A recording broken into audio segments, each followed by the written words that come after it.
Bissheim était bien parti dans cette rencontre, c'est d'ailleurs eux qui ont frappé les premiers.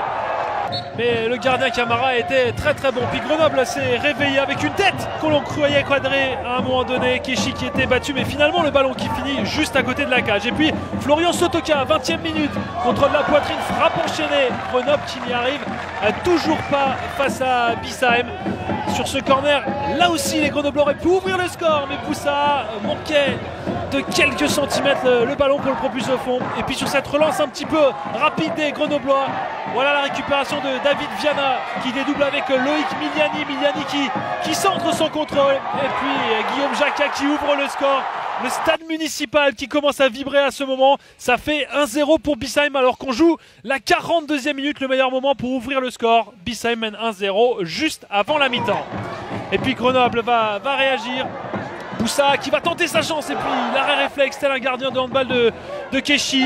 La deuxième action de cette deuxième période, c'est la bonne. C'est Boussa qui propulse le ballon au fond des filets pour permettre au GF38 d'égaliser.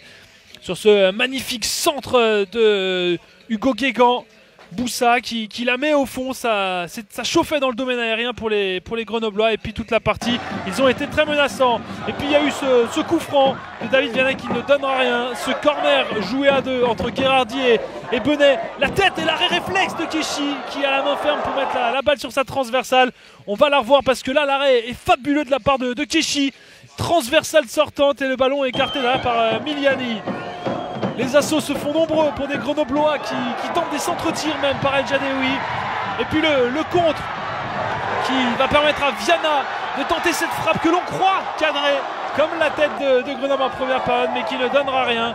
Et puis sur une mauvaise relance dans la prolongation, Miliani met en profondeur pour Dardouri. Ça fait 2-1 pour Bissheim à ce moment-là. On se dit que le petit Pousset peut créer l'exploit. Miliani qui trouve parfaitement en profondeur Saïd Dardouri qui la propulse au fond des filets. Ça fait 2-1. Il reste à ce moment-là une petite mi-temps de prolongation à jouer. Et puis Grenoble va s'en sortir. Non pas sur cette tête de Belvito, car là encore Keshi aura un arrêt réflexe magnifique. Mais sur ce centre d'El Jadeoui, Belvito tente la talonnade. Et puis Jesse Benet la propulse à 2 minutes de la fin au fond des filets. 2 partout à ce moment-là. Le stade municipal qui vibre. Le capitaine Chevrier qui va rater son tir au but, ou plutôt Camara va le sortir. Fuchs, lui aussi, va frapper trop mou sur le gardien de Grenoble.